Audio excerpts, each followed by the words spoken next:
Hey Kevin, it's Gary and John. It's Thursday. Got a lot done. I got the airplane pretty well torn right apart, engines off as you can see. Big thing is to get a look at the structure. And you know, at first brush it looked pretty good. There's issues all over the place, which we can get into. You can see up here the fuel leaking.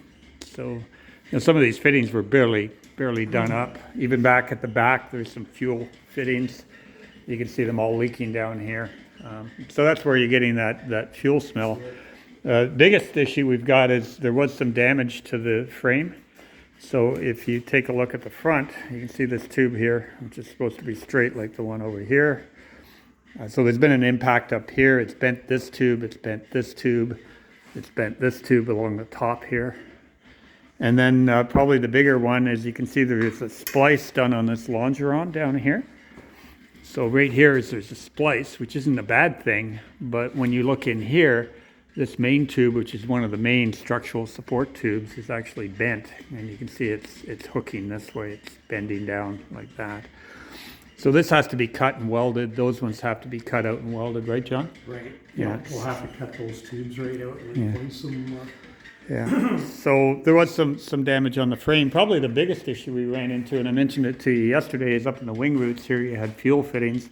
Well, here's your fuel fitting. You can see it's crimped there. It's crimped there. How you're even getting fuel flow through on that. That's why, you know, when we went on both, one would drain faster than the other. I've got a whole list of kind of the issues we ran into. Really, we were trying to get down to the frame, right? Yeah. And I don't know, what do you think, John? Is it? Yeah, I think once we finish stripping the airplane all apart, Yeah. Kevin, we're gonna have to put the airplane on a rotisserie. Then we're gonna have to cut all these tubes out that are actually bent, Yeah. and then we'll replace with brand new tubing. Take the measurements off the motor mount pickups, Yeah. and square it all back up. And this tube down here too, Kevin, we'll probably end up cutting it right out at the side of the airplane. And like Gary was just saying, we're gonna have to put an internal sleeve inside the tube, cut the tube off, put a brand new section put back in there, right? Yeah. But you know, overall, you know, based on what we had heard, the damage, it's nothing that's not fixable.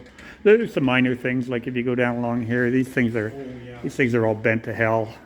John's got a way he puts tubing in here and gets rid of these. Yeah, if you wanna, This one's all spliced up, but again, that stuff is relatively minor. yeah, Like really, those bent tubings are sort of the biggest piece to the whole thing. So. And the fuel system, obviously. But, you know, I'll give you a better report. I thought a video would kind of at least, you know, give you something, you know, a little bit more comprehensive. So anyways, we'll talk to you soon.